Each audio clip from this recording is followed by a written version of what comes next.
Hey everybody, this is your Digital Super Saiyan 3 back here with another video. And well, before the Avengers, before the Guardians of the Galaxy became household names and icons, there was, of course, a group of mutants led by one Charles Xavier that made it all possible for all Marvel heroes to become icons. And I thank them. And I thank the X-Men for that. And it all was made possible with this little series titled X-Men the Animated Series from the 1990s. 30 years later, the 1990s X-Men cartoon is still celebrated amongst Marvel fans.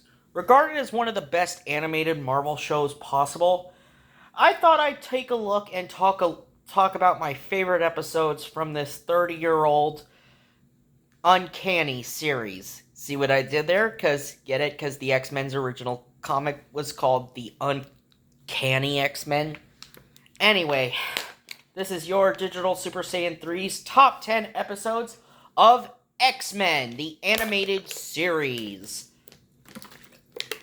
So, we start with number 10. And we all need a good episode, and we all need a good pilot to start things off. And number 10, we have Night of the Sentinels. The first two episodes of X-Men. Yes, the first two episodes of X-Men was a two-parter, and it was dealing with the Sentinel robots that the Mutant Control Agency sends to capture mutants. And of course, most of this episode is mainly centered around Jubilee. Yes, in this series, Jubilee is one of the main characters. As we see what she is going through as she is developing her mutant powers. As Jubilee says it, blowing stuff up. Anyway, in this episode, she meets the X-Men. And, of course, they are fighting off the Sentinels. Of course, the X-Men do infiltrate the Mutant Control Agency's Office of Filings on all registered mutants. They go in to trash the office and their hard files, but they are forced to fall back when the Sentinels come in hot. But they do end up infiltrating the Sentinels' home base. And yes, the beginning pilot episode also leads into a plot point for Season 2 when it comes to the character of Morph. More on Morph later. Number 9, The Dark Phoenix, Parts 1 through 4. So, okay. If you didn't like how the Dark Phoenix was portrayed in the movies, then might I direct you to this four-parter? The Dark Phoenix was such a really good four-part episode. Yes, Season 3 was sort of a Jean Grey-centric season, as Jean Grey was kind of the main character of two different, arcs. And the Dark Phoenix came during the latter half of Season 3. Now, this begs the question, is one person's worth more than the entire universe? And that's the struggle that the X-Men have to face in this episode, as they not only have to save the entire universe, but also save the woman they love. They're one of their own, in Jean Grey, as the Dark Phoenix has taken over her body. And they also have to deal with the likes of the Hellfire Club and the Shi'ar Empire. So it's a really interesting episode. Of course, besides Jean Grey herself as a highlight of this four-parter, Cyclops is also another person that is the highlight of this, as he's begging the question of trying to rescue the woman he loves. Number 8, Whatever It Takes. So, okay, if I have to talk about a villain that I really wish got more presence, and I really hope that they bring into the Marvel Cinematic Universe eventually when they do the X-Men. It'll probably have to be the Shadow King. I mean, yeah, I know the Shadow King wouldn't be easy to adapt because he's one of those lesser-known X-Men villains compared to the likes of Apocalypse and Magneto and the Sentinels. But I feel like the Shadow King was an interesting villain. I mean, that only telepaths can fight him on the ethereal plane. Yeah, you can't just fight him physically. He's not just a physical threat. No, you have to deal with him on the ethereal plane. That's how powerful the Shadow King is. And I like how he has a connection to the past of Storm.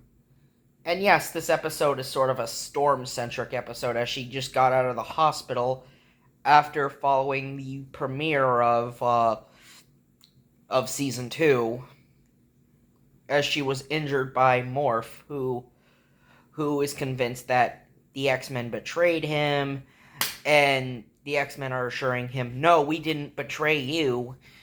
You know, you never left us. And you have this inner conflict within Morph as he's having to deal with this.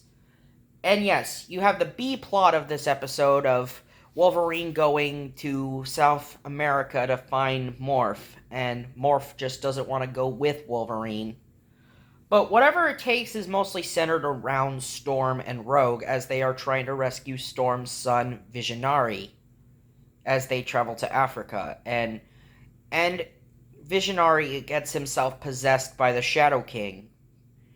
And the Shadow King basically won't let Visionary go unless Storm agrees to be his host.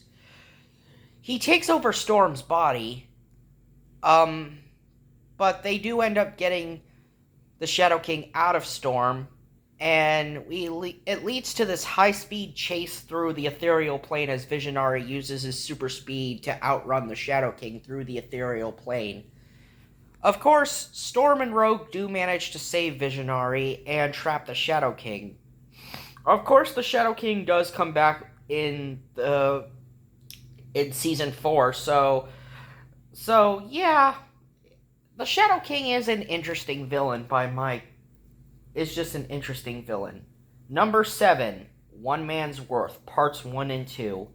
So, Master Mold in the future sends an assassin to go back in time to kill Charles Xavier in 1959.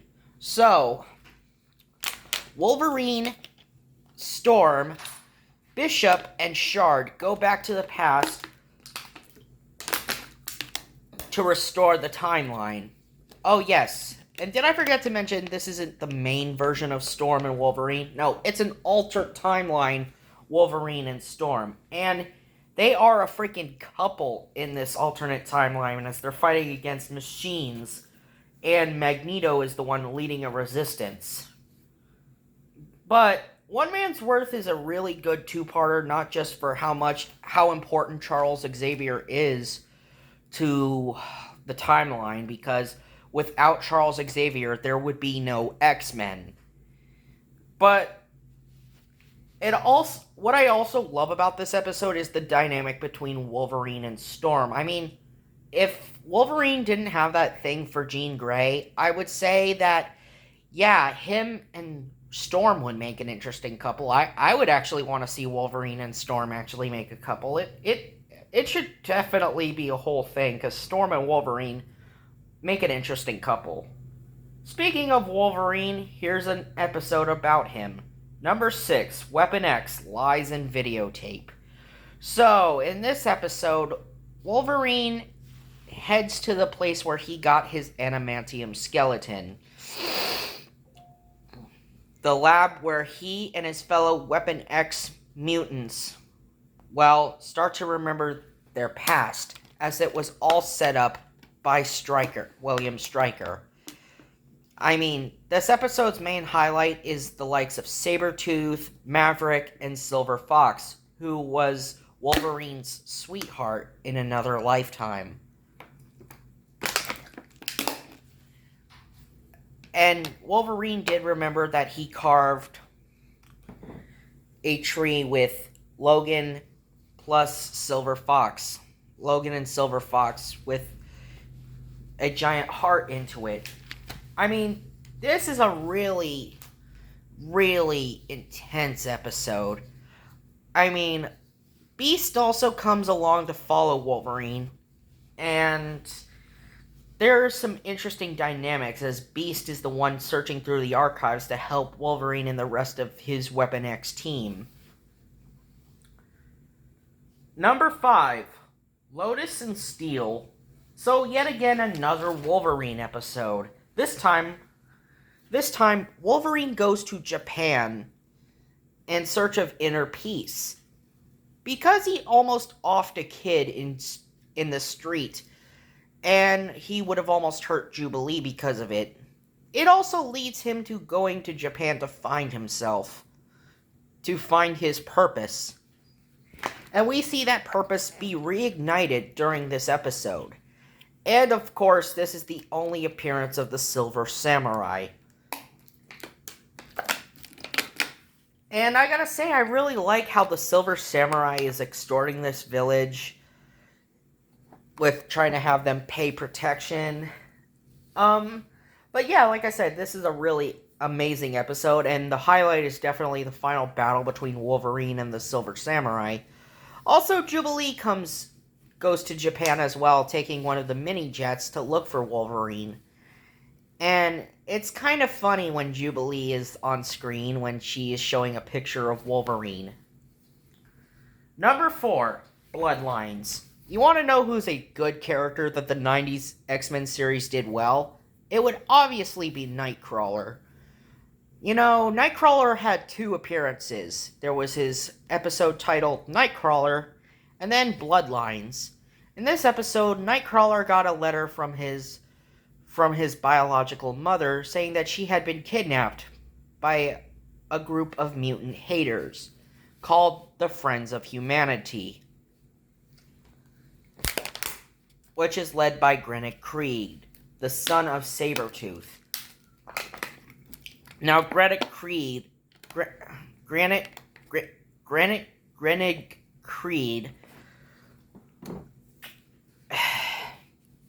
so Creed basically learned that he has more mutant bloodlines besides Sabretooth, that his whole family is made up of mutants. So, yeah, as he's trying to kill both Mystique and Nightcrawler. Of course, Nightcrawler is accompanied by 3 members of the X-Men, Jubilee, Rogue, and Wolverine. And I love how it's a good callback to Nightcrawler's first appearance in this season. So yeah, in the same season, Nightcrawler had 2 episodes, but it's his second episode I like more.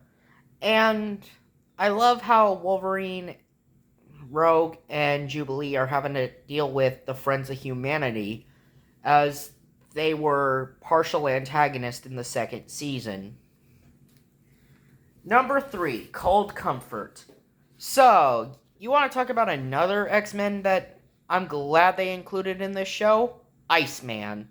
And it was only in 1 episode, but we get a callback to the early appearances of the early days of the X-Men, with the uncanny suits making an appearance in old footage when Jubilee is watching. But yeah, the main conflict of this episode is just Iceman is trying to look for his girlfriend after he infiltrates a weapons depot, and he ends up having to be taken back to the Xavier Institute.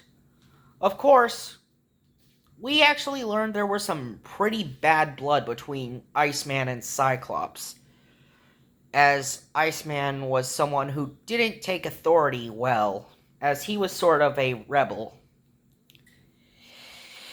Anyway, besides the callbacks to the early days of X-Men, of the X-Men's early days, where Jubilee is watching old footage of the X-Men, especially learning about Iceman, we And I also love the dynamic that Jubilee establishes with Iceman throughout this episode, as she's connecting well with him. Just like how she connects well with Logan throughout this series. Anyway, we also meet, of course, the younger version of Forge. Now, Forge's younger version had been seen previously in the Days of Future Past and many of the Bishop episodes of the show. So yeah, it was really good to see Forge's younger self actually appear before his younger self appear in this series.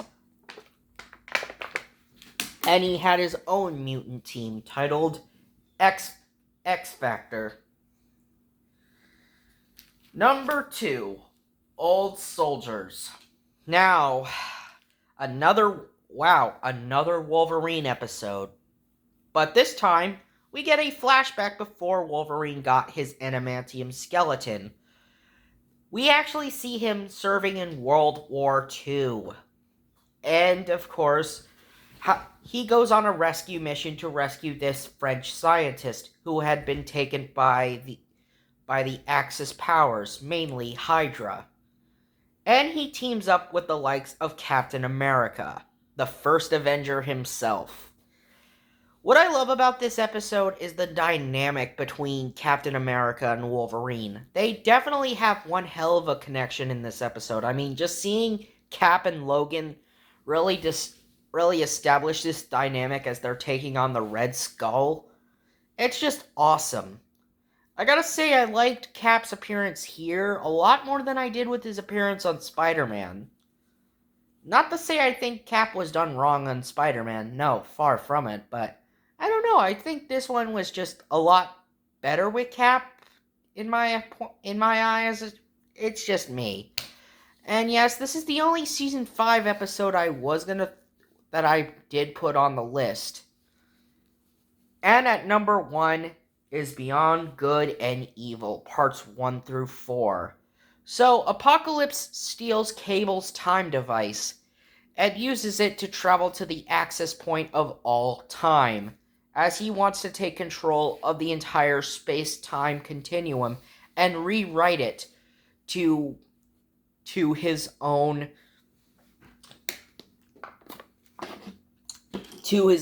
will.